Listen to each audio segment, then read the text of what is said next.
The content of this video, as well as the thoughts, views, and opinions expressed herein, belong to the presenter and do not necessarily reflect the views of Brigham Young University or the Church of Jesus Christ of Latter-day Saints.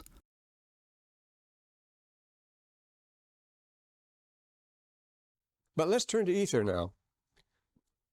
The word ether means, athara, means the one who left a trace, the one who left his mark or left a record. Athara, in all Semitic languages, it's the same. And ether, ethera, means to leave a track, to trail somebody. Well, he left his tracks in the sand, but it was the brother of Jared that left most of them. This takes us to a new setting, as we said here once. Imagine having finished First Nephi. They trek through the desert. That marvelous account how they go through the desert. Everything's very accurate in it. I've had large classes of nothing but Arab students at this school in the early days, when we had .4 and President Harris was in charge, and we brought half the Near East came to BYU, and they were required to take Book of Mormon, so the class was with all these Arabs, and boy, did they eat it up.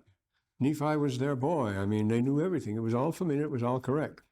But having done that, having made that epic story, what about changing the whole thing entirely, as we say here? Now imagine any man insane enough to try after such colossal exertions to write another such story of equal length and detail. The book of Ether is about the same as First Nephi, you see. But this time about a totally different race of people, living in an age far removed from any other and a wholly different geographical setting. Everything is different in the book of E, except the plot. The plot's the same and it works out the same. So what's going on? Well, why is it the same? Because it's always been the same. We'll see that. Not even Joseph Smith ever called attention to this prodigious feat, what he's done here. The man who wrote the Book of Mormon, yeah, but who wrote the Book of Ether? Well, he couldn't have got any help from those sources. Now, every century, of course, sees its wars, its treaties, and its the troubles and the affairs of men. A man who is born to trouble as the sparks fly upward. The same types of troubles, the same types of jealousy, the same types of passion, as the singer says, as Ecclesiastes says, and nothing changes. It's always the same baloney. This world is always that way, but always in a different setting. This is the point. The setting does make a difference, and we're going into a different setting ourselves. That's why the Book of Ether is important, because everything shifts in the world, climatic change and everything else. And so the test of a historical document isn't that it tells you of wars and alarms and rumors of wars, but the setting it puts it in. I mean, those casual details that could only be noted by one who was on the scene. It couldn't have been invented by anyone. Only an eyewitness could have them. And the story of Jared is a marvelous example of that. There's nothing original in that. The story of Nephi, of Lehi, leaving Jerusalem and wandering through the desert, is the same that of the Jaredites as far as that goes. But it was also the same in the case of Noah and Enoch and Abraham and Moses and the church in the wilderness and the Latter-day Saints coming west and so forth. It's the same epic of Das Wandernde Gottesvolk. In fact, Caseman wrote a famous book on that subject, God's Wandering People. They're always chased out into the desert. So this is the same sort of thing. But what strange institutions and practices we find in the Book of Ether. It's all very different. Well, how can we ever be able to check up on such stuff? Well, we can do it. Now, first there's the driving force of the whole thing, which years ago, well, it's in 1966, I wrote an article for a journal. I had been writing quite a bit on the Asiatic, because on the Asiatic background here of very early history. And this talks about the migrations at the time, well, that have occurred from time to time. In the present century, in the 1930s, H. Monroe Chadwick, Chadwick's an important name here, for if you're going to study the Book of Ether. Chadwick, better get our wits about us here. H. Monroe and his wife, she worked with him on these things.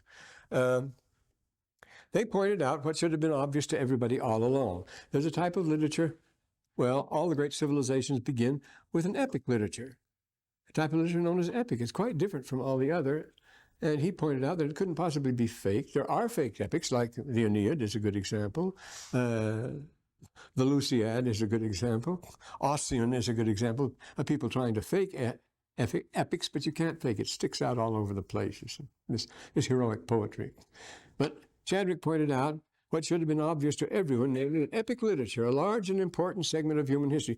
Why does he bother to bring this in anyway? Yeah, just a different setting. Because this is an enormous chunk of history. This represents at least half of what's been going on in the past. And you can't neglect it. It's the same thing like with the book of Moses. This takes us back and fits us into the cosmic setting. If this is the gospel, this is the eternal word of God and his dealings with men here, you've got to have more than the Wasatch Church and a provincial Christianity, the way we do. The Christian world is very small compared with the other. You've got to take account of all the others. And so we have this, and as I said, it gives us a very large chunk of history, and it also concerns us. And it's the time that we're coming into today, because, you know, we're living in one world today. We know much more about Asia today. We're right next door to them. I mean, my kids go over to China and Central Asia all the time. Son-in-law's now in Budapest, and one son's in Guam. They move around all over the place. And so it's a bigger world we're living in now, and the book of Ether opens it up in its archaic setting, and it lays down the basic principles of, we'll see, of Asiatic nonsense. So it was not, this literature that's left us by these various people is not the product of an unrestrained poetic fancy. They used to think it was. But it really reflects real years of horror. Since this was written, I say in 1966, a lot has been done on this, and it shows that the beginnings of civilization everywhere do not slowly emerge from a primitive background, as my Professor Wilson used to say at Chicago in Egyptology. It began infinitely, gradually, and painfully. They worked themselves up. For all these species to adapt themselves to their peculiar ways of life, it must have taken millions of generations, because it had to be just hit or miss. You see, it had to be natural selection. And so it went on so slowly. But the fact is, the thing has been interrupted, bang, again and again. Remember, we started out mentioning extermination. There have been great extermination periods, and periods very near extermination, again and again, when, well, this was a thing first pointed out in the 60s at this time by Schindewolf, which he called neocatastrophism. He showed how again and again all the predominant life forms, nearly all of them, suddenly disappear, and in their place, different ones suddenly emerge. Well, that has to do maybe with meteorites striking the Earth, or great changes, you know, the iridium layer and all that. We won't go into that now. The thing is that these were real years of terror and gloom through which the entire race had been forced to pass from time to time.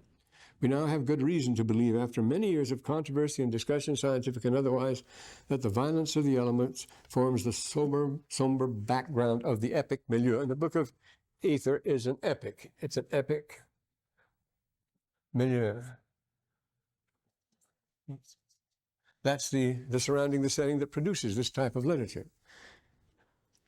Ancient sources recall that after the waters of the flood, when I wrote this, I had no idea of the Book of Mormon in mind. Ether never occurred to me until after, double take, that after the waters of the flood have subsided, there came the great wind flood. See, there have been the three great floods: the flood of water, the flood of wind, and the last would be the flood of fire.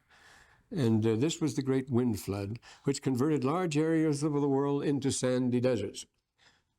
Halder considers the Sumerian version of the wind flood, he says, to be an excellent example of a text describing historical events in terms of religious language. We get that in the Book of Ether, too. But these things not only recorded, but they're recorded, of course, geologically. Historical reality is attested by wind-blown deposits of various widely separated periods. They're being studied, especially by the Dutch, everywhere, because All Hallow was one of those deposits. Can be broadly correlated in some of the major migrations of people. Well, here, I have a very long footnote here with all sorts of references. The idea that the lacelands, all of western China, is when the last ice thawed, in the last ice age, you see there were great winds blasted out from there, carrying this fine glacial dust, and that deposited as lace in China and in the eastern side, in the Hungarian basin, and in Eastern Europe, and in Western China, and you have these great deposits of lace, the dust being blown. But the thing is that we get a lot of this we certainly get it in Egypt. According to Samuel Noah Kramer is a Sumerologist. He went into the earliest Sumerian records that you can find, and he says, here we have a typical epic milieu. He says, the factors primarily responsible for the more characteristic features of the Greek, Indian, and Teutonic. See, you have this literature of the wandering people. Well, we mentioned it here. You find it among the Greeks, of course, epic literature. You find it in the Vedic literature in India, and you find it in the German literature, in the epics, in the sagas. And they've neglected because nobody goes into Celtic very much, and the records aren't so full. There's lots of Old Norse and Icelandic, as you know. But they all tell the same story, though they're at different times, thousands of years apart. They were the same characteristic features at work, he says, in the ancient Near East as a whole in the earliest recorded times. These factors are always accompanied and aggravated, if not caused, by violent and prolonged atmospheric disturbances, he says. Wherever we turn, the earliest records of the race offer a surprisingly uniform portrait of the wandering, storm-driven hero. And of course, we'd naturally include Jared and the brother of Jared. There's Horus and Enlil and Marduk and Mazda and Zeus and Teshub and Celtic Mercury, or the Norse Odin, to name but a few, mounted on his thunder wagon, leading his toiling hosts across the windy steppes, while the earth trembles and the sky gives forth with appalling electrical displays. Lots and lots and lots of references here. If you want me to read them, I will. No point to that. But this is, you're getting a standard situation here. And somehow this is going to concern us. Now, what is it that drives them? This hostile planet we're living on. Well, of course, we say the winds and so forth, 75 and 80. Well, and here we get it very clearly stated in the book of Ether. The Burans of Asia, they're called Burans, are terrible at all times. Ancient and modern travelers tell almost unbelievable but uniform tales of those appalling winds that almost daily shift masses of sand, dust, and even gravel from one part of the continent to the other. Of course, nobody goes out at 4 o'clock in the summertime in Egypt because the violent, the Khamsin is going to begin now. The Khamsin, the 50-day wind that blows the sand and the gravel. That's why there's no heavy sand left in there. You walk on a crust of very coarse sand because all the fine stuff has been blown by thousands of years, and it's exposed to all the stuff flying around. And the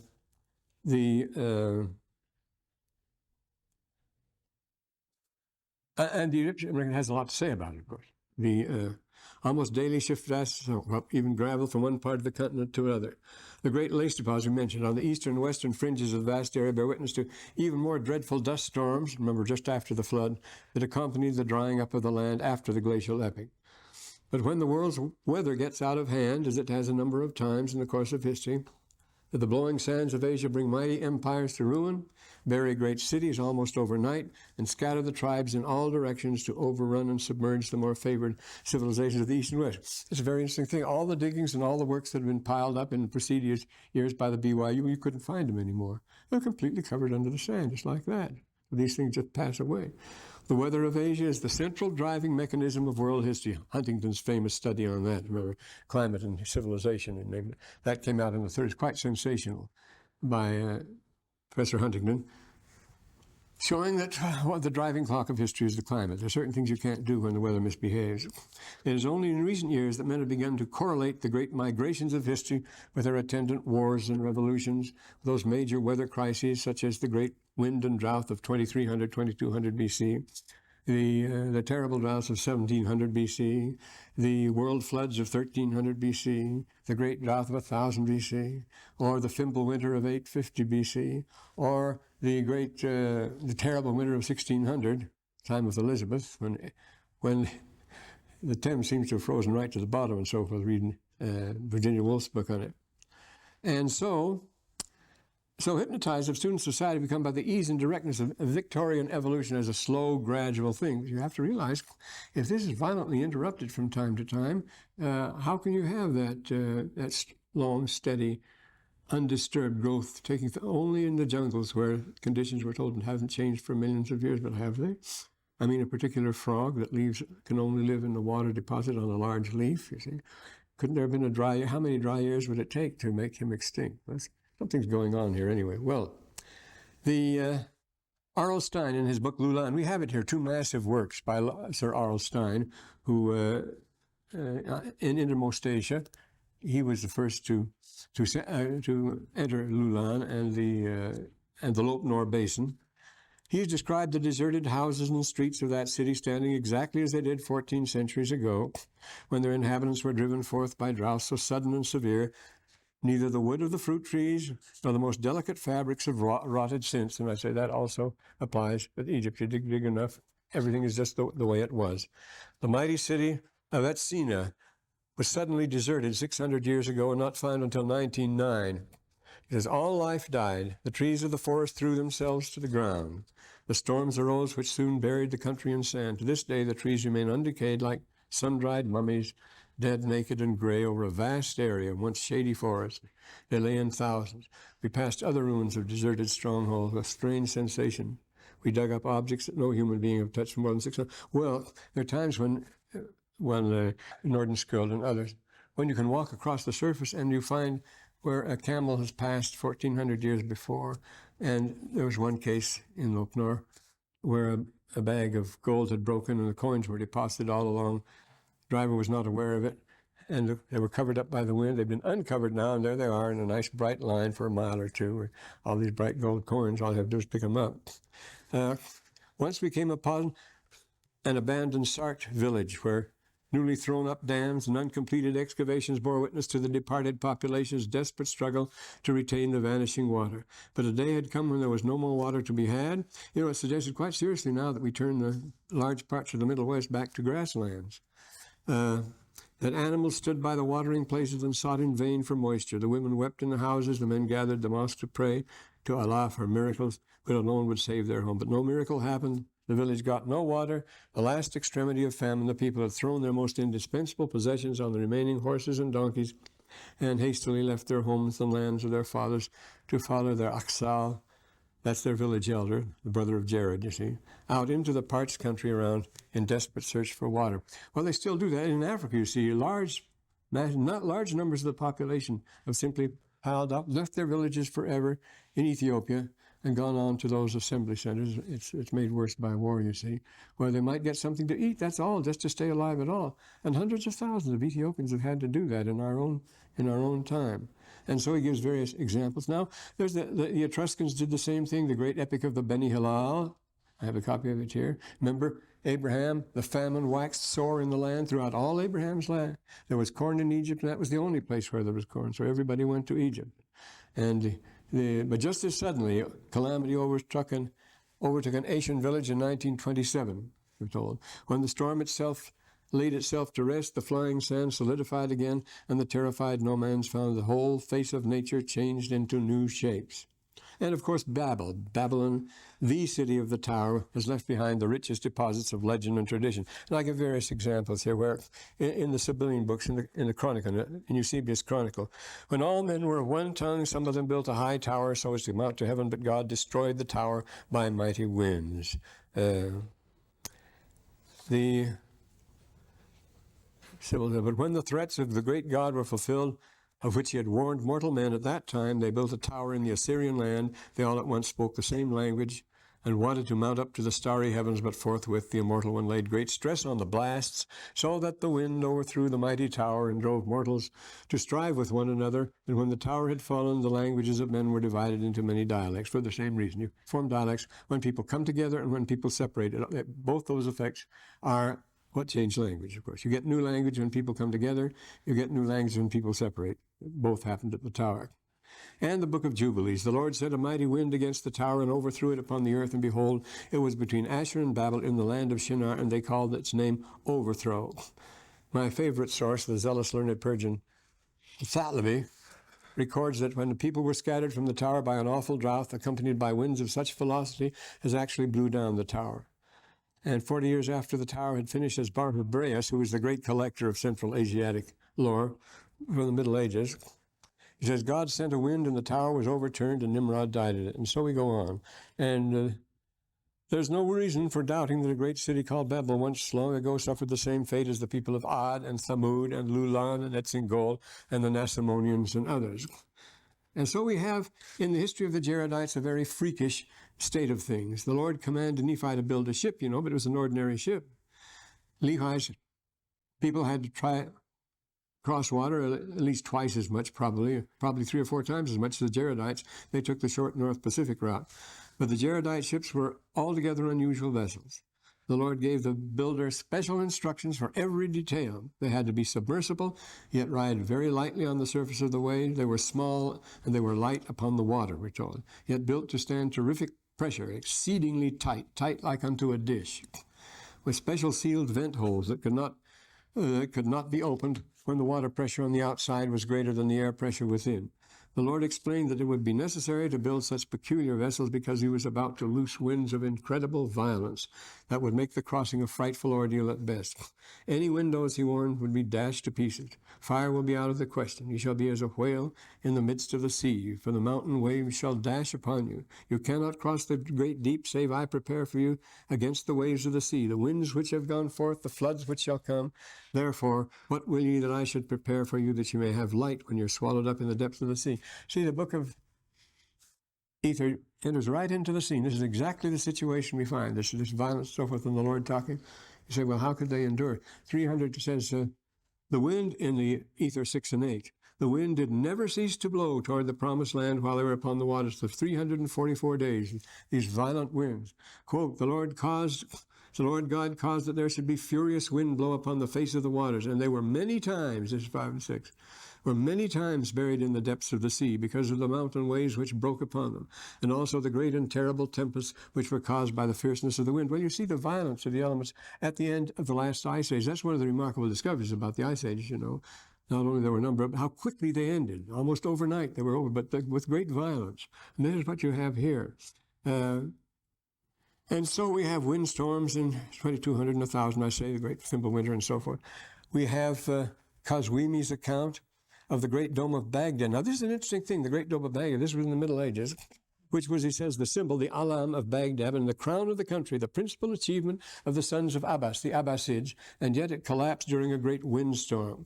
The interesting thing is that from that tower, from that dome, that was the green dome, the Khadr, the Kubal Khadr, and from that dome, people wanted to reach heaven. They wanted to fly to heaven all through the Middle Ages. If you wanted to go to heaven and be blessed, you took off from the top of the green dome. Well, see, that's what they wanted the Tower of Babel, to get to heaven. The same thing. But here's thousands of years later in the Middle Age doing the same thing and blown down by the wind, in spite of its massive build and so forth. Well, this is a significant thing there, this setting we're going to get here. And so this gives us, I say, what we call the heroic age. And what type of world is the heroic age here? Is this 292? It is. Yeah. Kramer says heroic. It is contained. Well, this. What is the new evidence for heroic ages, and what characterizes them? Kramer says it's contained in the fragments of 9 epic poems for the Sumerians, and shows that in their early history, says the Sumerians, passed through a cultural stage now commonly known as the heroic age. You notice everything about the Book of Ether is the heroic age. It starts out with a superhero, the brother of Jared, but the hero is never the leader. He always is the brother of the leader. It's a very interesting thing. They follow into this pattern. The secondary hero, a relative, and he does the glorious things, but he's not the king or the leader. He's rather a colorless character. Who was Ether? What did he do? But the brother of Jared. But the brother of Jared, we know all about him. Well, he says, once the existence of a Sumerian heroic age had been determined, it was possible to adduce its cultural pattern and historical background on analogy with such long-known heroic ages as those of Greek, Indian, and Teutonic peoples. He says he feels that the reality of the epic milieu actually permitted a reinterpretation of the earliest history of Mesopotamia, which may prove closer to the truth than those suggested hitherto. And of course, in Egypt, even more so. They're all the followers of Horus. They come on the Horus way, the way of Horus from the northeast, and the civilization emerges overnight. There's no primitive background to Egyptian civilization. So what goes on here? He says, to begin with, what are the characteristics? We can go through and list some of the stock characters of heroic ages here. First of all, to begin with, says, this is Chadwick here. He said, picking out the most conspicuously marked passage here, the heroic age coincides with a period of upheaval. Well, that should be clear by now, and certainly clear from the Book of Enoch. They have to leave. They don't want to leave. He says, if we must leave, we go. And then we get this violent weather. A period generally known as the age of, a bad translation, you have to can't do any better, the national migrations, the Völkerwanderung, the swarming time it's called. There are times when all the people in the world are in motion. This has happened. Boy, you should stand at crossroads in Central Europe, as I used to have to stand to check people that were passing after the war. You'd find everybody passing. All the people that had been uprooted, taken into Nazi German. Russian girls to work there, Poles, everybody was scattered, everybody was going home, pushing baby buggies, carrying things on their back, hauling wagons and so forth, speaking every language you can imagine. We had lots of people, Azerbaijanians and so forth, because the coastal troops of the Germans were people from Central Asia who'd been put there, who had actually been chained with chains to their positions, and they didn't know where they were. Most of them, some of them thought they were in America, and some of them thought they were in Africa. They didn't know where they were. But the world was all mixed up, and it could certainly happen again, couldn't it? The way things are. But he says here, the heroic age coincided with a period of upheaval, generally known as national migrations, as swarming time. Well, better than they keep calling it here. The time that produces it, the background that produces the epic milieu, is the heroic age. Is the heroic age, and that's what we're dealing with here. Because it has heroic dimensions, it's tragic, it's gloomy, people live terrible, it's an awful time. Remember what Goethe says about the Iliad, about Homer. He says, the Iliad proves to us that life on this earth is a hell. And it is. There's nothing happy about the heroic age, believe me. And then Kramer says, the factors primarily responsible for the more characteristic features of the heroic age are two. In the first place, heroic ages coincide with a period of national migrations of Völkerwanderungszeit, a wandering of the people. See, everybody is wandering now. Secondly, and this is by far more significant, these people had come in contact with civilized power in the process of disintegration. World civilization is collapsing, and that's why they have to move, and everybody has to move. The reports come from all sides on this. The victims, we have the literature, the epic literature of the heroic age is described from two sides. We have a very large literature by the heroes themselves, describing their heroic deeds of their leaders and so forth. They're traditional, they're handed down by bards, they're sung for thousands of years. And the other is the victims, and that's the great lamentation literature. We have a very rich, the earliest literature we have from Sumer, from Mesopotamia and Egypt, is the lamentation literature. A man's conversation with his soul, and the one that the gardener edited, and there are others. So the reports come from both sides. The victims describe in chronicles of woe how the barbarians move in on them, while the invaders glorify the same exploits in epic song. Real epic poetry always describes conditions prevailing in times of world upheaval, evil, and mass migration. And now, the feeling, this is another point. That's Chadwick's first point, actually. The second point with Chadwick is, quote, feeling for nationality is of no account in the heroic. Everything centers around a great heroic figure, as it does throughout the book of Ether, You draw people off to your side when we see about that. Feeling for nationality is of no account in heroic poetry or saga. Love of home and duty of defending it are, of course, recognized, but interest is always concentrated on the doings or experiences of individuals. And this is the way Kramer describes the situation, Noah Kramer. Now, the most characteristic features of all four of our heroic ages is this. They represent a rather barbarous cultural stage in the life of people, which has come far indeed from primitive, but has yet attained the maturity and stability of a civilized people. Its dominant element is rather a numerous military class, and of course all they do throughout the book of Ether is fight, to whom the underlying bulk of the population counts for very little. These kingly aristocrats who have freed themselves from tribal obligations and ideas which govern the more primitive people, at the same time they have developed no true national organization, or inspired by little if any national feeling. They're led by the hero. Their success and failure depend on personal prowess, their leaders, and kings whom they follow, but from whom they are ready to drift away if these tend to turn too peaceful or become ungenerous in their rewards, or especially if they get beaten. Then you belong to the other person, as it's set forth very clearly in the book of Ether. Well, in every case, something forced them to move when these people are on the move. They certainly did the Jaredites. If they come to the stage rather shabbily equipped, It's not because they began life that way, but because something happened that made them pull up stakes in a hurry and clear out with just enough stuff for a forced march. You have to leave behind what you had. That's too bad. You have to junk it. And you see that's going to happen. Remember, these people are not habitual nomads. They're moving because they have to. Remember the brother of Jared, please ask the Lord not to make us move if we don't have to. And if we have to, then he says, give us a promised land and see to it that we will not be confounded. See, when people are confounded, that's when the language is confounded. But he says the people are confounded here, and that's what makes it happen. In every case, they're looking for lands to settle with. Like yesterday, they had on the, from Switzerland, they had an international council going on, Council of Nations going on there. Very important sort of thing. They had a desk where they were translating the language being spoken in the meeting. 19 translators. They were speaking 19 different languages at this meeting, you see. And if these people are now having to work together for the first time, all of them, much more closely, the language is developed only because they lived in isolation and were closely knit cultural among themselves. And now, of course, Lithuanian is, notice, the oldest language in the world. It is the primal, original Indo-European language. That is as near you can get to it. That's in theory. You see, if you work back to all the stems and the forms and so forth, Lithuanian is older than Sanskrit, older than any language we have, or Greek or anything like that. Those languages are old, and yet it seems that Lithuanian maintains, so it shows what a long time they've maintained their integrity as people. An astonishing thing. And so now, but they have to, it's just like the Tower of Babel, isn't it? We've got to have some common language, but now we have some gadgets to do those things.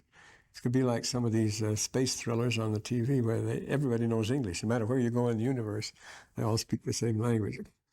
So they're not habitual monads. They're forced because they have to. In every case, they're looking for lands to settle in, always looking for the promised land. The marvelous poems of the first Greek, well, for that matter, Hesiod talks about that. Or Alcman, we didn't come here of our choice to the wind. Well, he says we came to Rindi Aranis because we were driven to do so. And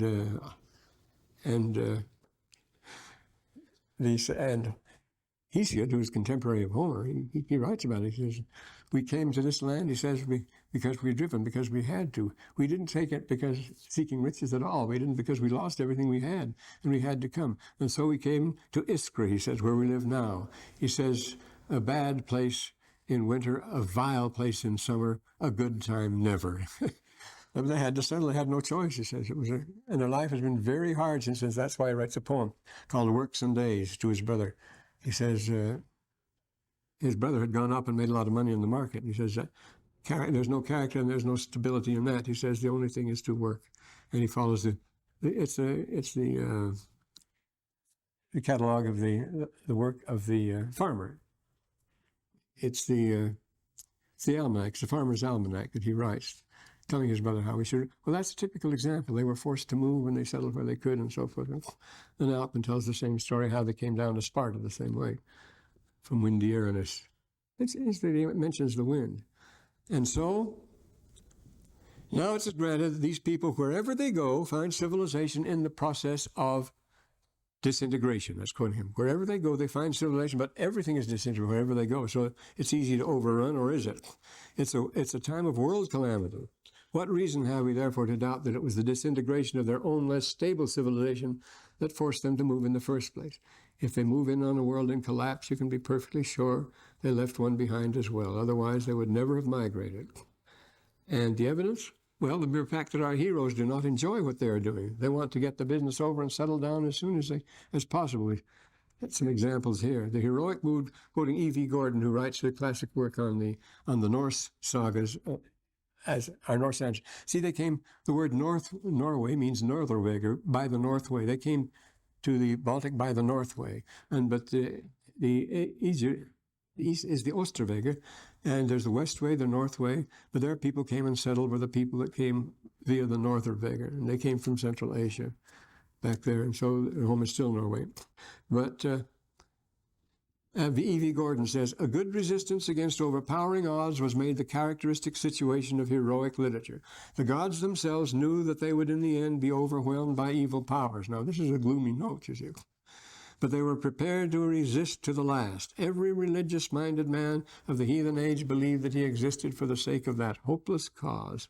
It's not a very cheery sort of thing. The third point, that Chadwick makes is, epic is concerned not only with individuals, but primarily with individuals who are princes. The cast of characters, we are told, quoting here, consists almost wholly of princes and their military followers, as the Book of Ether does. Among these, there is usually one character whose adventures form the chief subject of interest. Another score, you see. He's always immortal and human, and he always occupies a position of subordination. It's an interesting thing here, because that's exactly what the brother of Jared does. Not the leader, but he's the only one to hear about. Taking orders from a relatively colorless king or commander. Remember, it's Jared who says to his brother, go and ask the Lord whether we'll have to move or not. But it's the brother of Jared who asks him, but his brother commands him to. Well, why is it called the Book of Ether, named after the brother instead of the brother of Jared? Henry Moriancum, or whatever it was. Well, because he was the first in the line, in the patriarchal line. He was the oldest. That's why the book's named after him and the people of Ether. But it's the other one who is the hero, takes orders from a relatively colorless king or commander. He is almost superhuman, but never supernatural. Again, his strength. And yet, from time to time, he receives supernatural aid. Altogether, a strange and impressive figure. It's rather remarkable that the only really heroic figure in the Book of Mormon are found in Ether. Lehi, Nephi, King Benjamin, King Noah, and so forth are certainly great men, but they're not outsized the way the heroes are in the Book of Ether. Chadwick notes that even though the most ferocious, now this is an interesting thing too that's characteristic of the Book of Ether. We're quoting here, even though the most ferocious and even depraved characters occupy the stage of epic, there is no character who appears uniformly in an unfavorable light. They're all human beings and their weaknesses are all recognized, but they're not, nobody is completely vicious as we like to imagine our enemies, totally depraved. We're the totally good, they are the totally bad. There's none of that in it, because after all, they have a common experience. Remember, you were once, another famous one who was driven out, who was Dido, Queen Dido and her sister Melissa, they left Phoenicia around 800 BC and settled Carthage. And when Aeneas comes to visit them in Carthage, and she says, non ignara mali miseris securor disco. We've had our hard times, and we know how to be good to wandering people because we know what you've suffered. He said, we're all in this sort of thing together, so we have to be more or less charitable with each other. That's why the Arabs, who are so ferocious and bloodthirsty at the drop of a hat, nevertheless have the strictest laws of hospitality, because they know what it is to be lost in the desert. They know what it is to depend for your life on somebody else's hospitality. So Abraham was, first of all of his virtues was hospitality. He was the friend of man, which made him the friend of God, we're told. So these people know how to get along with each other because they're all in the swim together. They're all moving around together. And at times when you feel that you don't feel superior because you're taking an awful beating yourself. So he says here, you will find that also true, we find it also true of the Jaredite monsters. You can't there's a touch of admiration, even sympathy for Shiz and Coriantumr, these heroes in the Book of Mormon, and the licentious tyrants like Noah and Rip Lakish are not only real patrons of the art, they have a real touch of real magnificence. Chadwick rings the bell here. He says, the behavior of the heroes often strikes their reader as childish or brutal, but their dealings with one another have a dignified and fastidious tone, prevails even between bitter rivals, that is. And all throughout the Book of Ether, you challenge a person to a duel. He doesn't have to have the duel. But the story of Ether is one continual series of duels, as you know. But they're on this chivalric level, actually chivalry, people wandering around with their horses. And so they put up with each other. He says, Chadwick says, warfare is an essential rather than an accessory of heroic life. That leads to our next point, that the scene of action in epics is confined exclusive to the battlefield, the court, the hunt, or some place of adventure, usually a wilderness. And then, of course, when you say wilderness, that puts you in mind of Ether, and that's fair game, too. But in this rough society, the cardinal virtues of a hero are courage, loyalty, and generosity, of course. The courage is strictly physical, bravery in the field. Loyalty is purely personal, as long as the person can hold it. It involves duty of vengeance as well as protection. As to generosity, it is always a matter of policy. The generosity of a chief to his followers, a princely bribe with admitted intent to buy and support supporters by gifts. Remember how Beowulf begins. Oft skill skiffing, he gave out his gold rings to his faithful followers, and it says, that was good king. That was a good king. You can hold them. because that's why you're running your raids. You're running your raids to get the junk to pay the people. Well, let's give some examples here, some modern examples. There's a very good one. Well, here, what Chadwick says, I'll quote this one because it's so close to our ether book. Plunder is a necessity for the hero who wishes to maintain an active force of armed followers. Plundering raids appear to be a characteristic feature of the heroic age everywhere. Indeed, we may say an essential feature. The booty derived therefrom enabled active and ambitious princes to attract to themselves and maintain large bodies of followers, without which they were at mercy of their neighbors. And so we have something on this here, and then we have, which is very rich in the ether story. Well, characteristics. Now, why is this for us? Before I go on with this other stuff, why does this apply to us? Well, look at our book of ether here now. Beginning, it starts out, and he starts out with that negative tone. Notice the first book, the first verse. You better have your books of Mormon because we're on ether now. We have a very convenient book here to go by, a handbook. And Moroni, he's giving the account of this, the inhabitants who were destroyed upon the face of this north country. See, they make the north crossing. They belong in the north country. And he took them from the 24 plates of the book of ether. Now, the first part of the record he's leaving out, that's biblical. The part I give is from the tower down to the time they were destroyed. Then he gives this long genealogy, but notice occasionally he says, as in verse 16 and 23, and Aaron was a descendant of Heth, who was the son of Hurthan. Descendants you could introduce 20 generations between if you wanted to. Then you come down to the 23rd, and Morianton was a descendant of Rip Lachish. Rip Lachish, there's a good archaic name, Lord of Lachish. There are at least 5 ancient cities, the oldest cities. In fact, the oldest city in Mesopotamia is supposed to have been called Lachish. And this is Rip Lachish, which means Lord of Lachish, Rab Lachish. And so here, but he was a descendant of Rip Lachish. So let's not worry about chronology here. It goes way back, I can tell you that. But the Lord swore in his wrath. Now we're getting this grim, heroic situation. The Lord swore in his wrath that they should be scattered upon all the face of the earth. Sounds like the Nibelungen, doesn't it? And the brother of Jared, being a large and mighty man, notice it's the brother of Jared, he's going to be the hero now. The large and mighty man highly favored of the Lord. Jared, his brother, said unto him, cry unto the Lord. See, he has to ask his brother to do it, but it's by matter of command. He's the one who gives orders here. Said, cry unto the Lord that he will not confound us. Notice, our words will only be confounded if we're confounded. That means confound means to mix up together, confundere, mix together like that. And if we get mixed together with other people, of course they're speaking different dialects, different language, and we'll have an awful time trying to understand each other. It's very much like the ward in Cairo, where we have a dozen African languages there, and some of them speak nothing else. And we have services in Arabic and everything, and we're confounded, we're mixed up, we have an awful time understanding each other. That's what they're talking about here, what happened to the tower, when people are forced to move. Cry again to the Lord. Now notice, this is going to be a large migration, and this, he's going to get a company. It's not like Lehi, it's a family job. This is something else, notice. He cried unto the Lord and said, compassion upon their friends and their families also, and they were not confounded. It's going to be a large group that moves out. Go and inquire of the Lord whether he will drive us out of the land and whither we shall go. If he does, we're down to the 38th verse here, yes.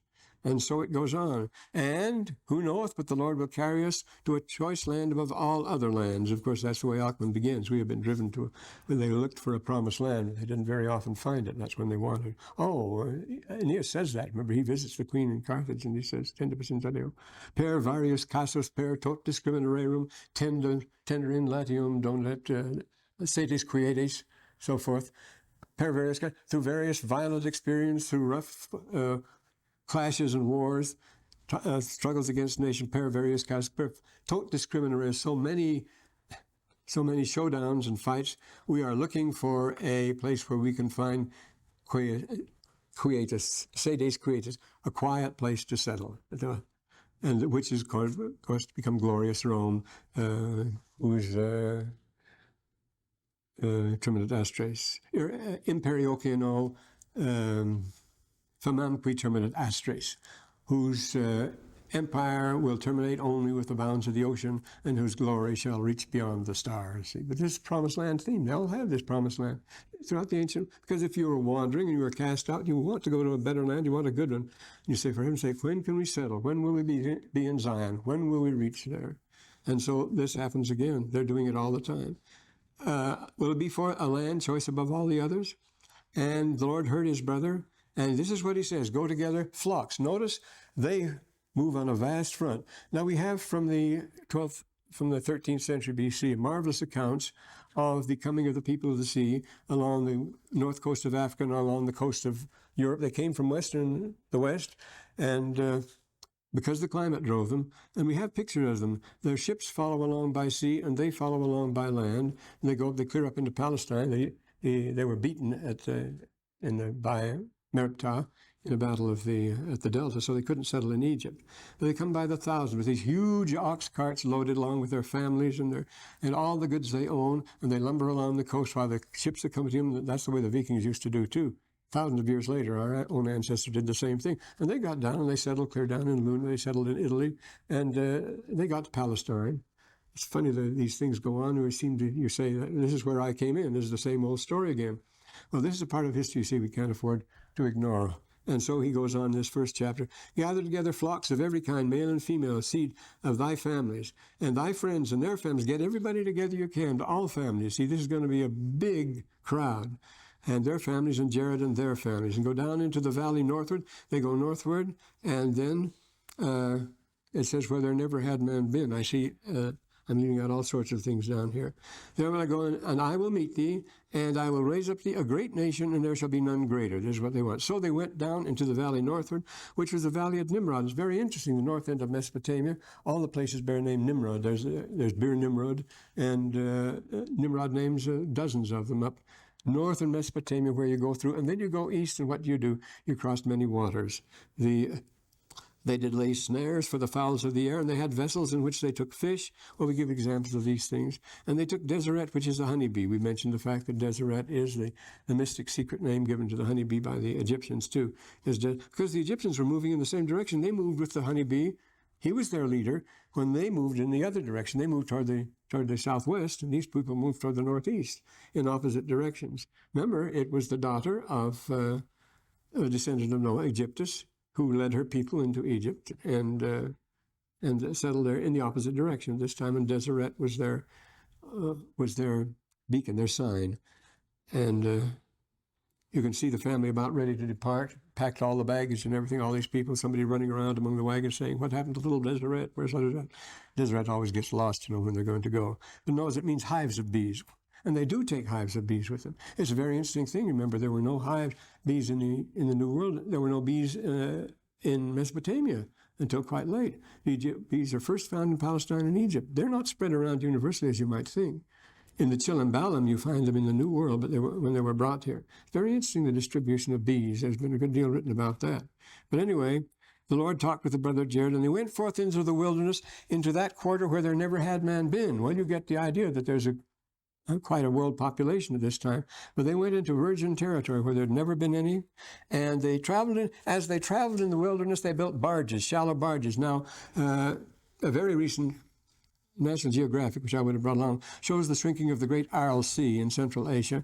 It's just east of the Caspian. The Caspian is practically shrinking to nothing, but that's a huge sea. These huge shallow seas, and then you go further west, and there are many seas, and all of Western Asia was drying out at this time. In 1906, Raphael Pumpelly, we have his vast work published by the Smithsonian here, made an exploration of those Central Asiatic regions, and it was all shallow water. It was all underwater. Well, they still tell you about, I think you can see documentaries, about a wandering lake in Central Asia. Because of the winds, the lake actually wanders around. It's so shallow. It was full of shallow water. And in the time of the Jaredites, just after the flood, these supposed to be much deeper. But they build these barges of shallow draft because they have to cross a lot of water on their passing. And then when they get to the ocean, they have to build a different type of boat entirely. But all these things are geographically correct. He's talking about. You get Pumpelly's book. I might put it up. Oh, I was going to tell you what subject we're going to write about, but Raphael Pumpelly, yeah. Yes, these things are really quite remarkable, what Joseph has given us here, The Lord talked to him. They built their many barges. But you notice, he would not suffer that they should stop beyond the sea in the wilderness. They had to cross the Caspian, which was a vast sea at that time, twice as large. You couldn't, at least 3,000 miles, 2,000 miles long, you see. It was a huge. And after they'd crossed it, he said they had to keep going. They hadn't arrived yet. So That's the picture we get.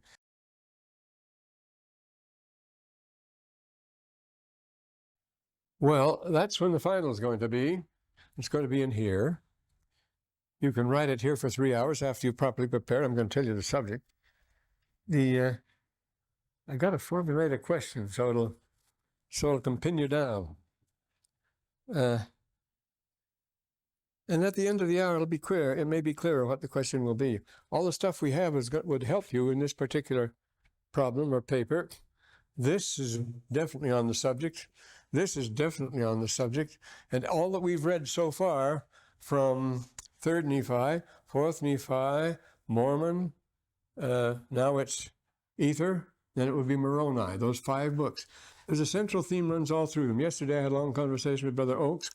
He gave that excellent talk during conference on War and Peace. But I say he underplayed the Book of Mormon.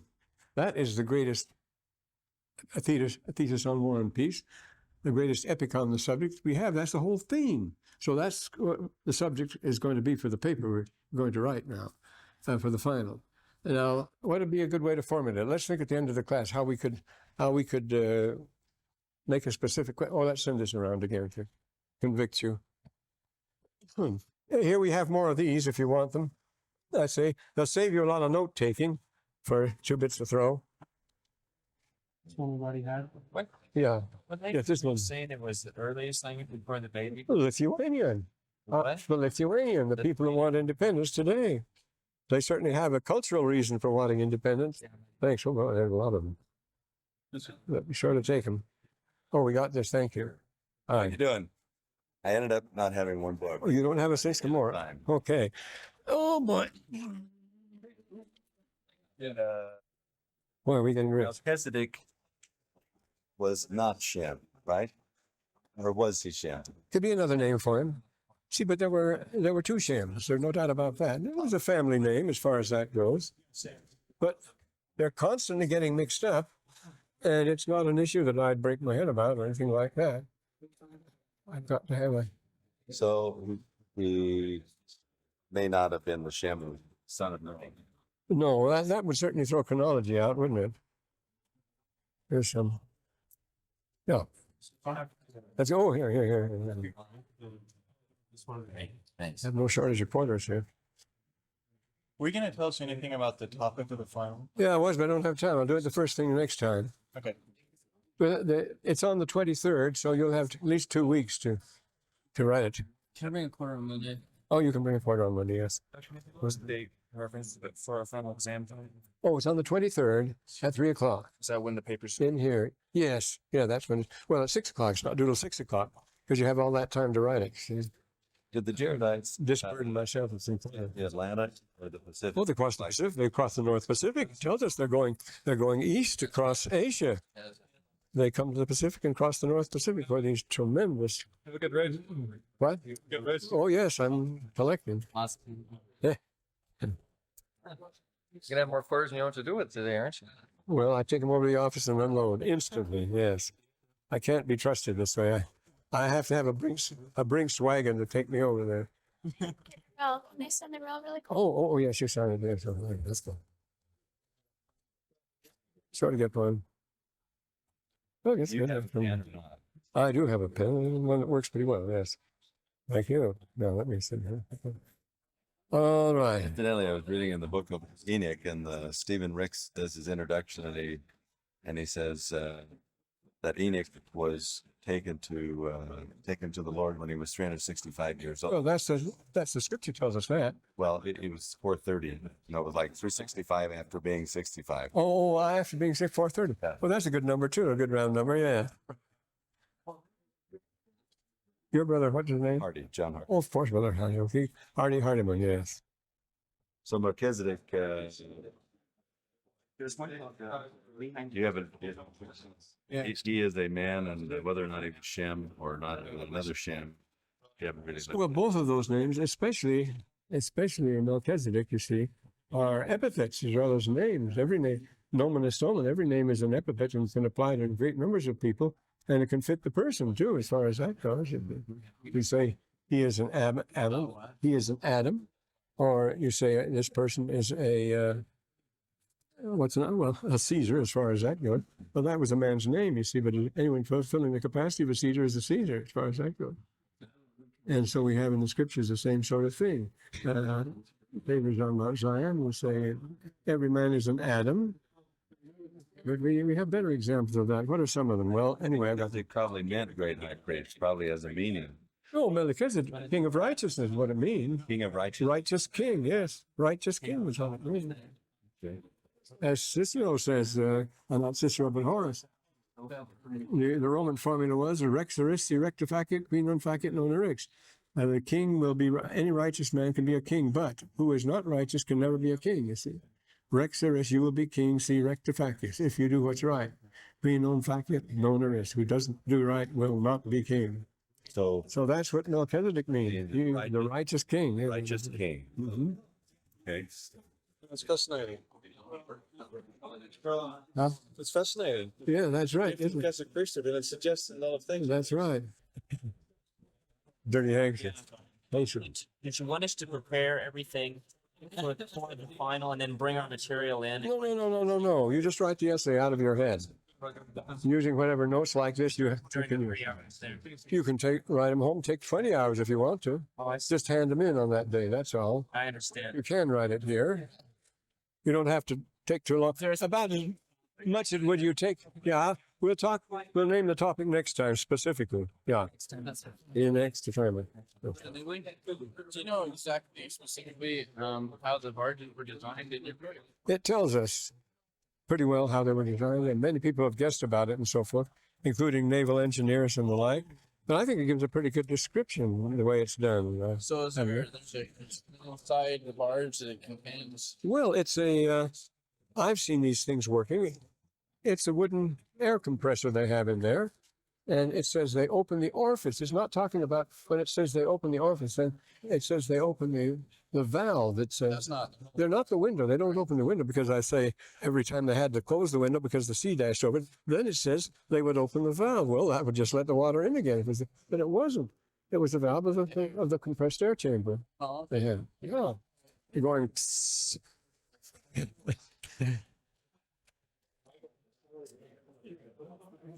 Aha. Hi. Oh, the mic. You want to give me those mics. I know. They cost plenty.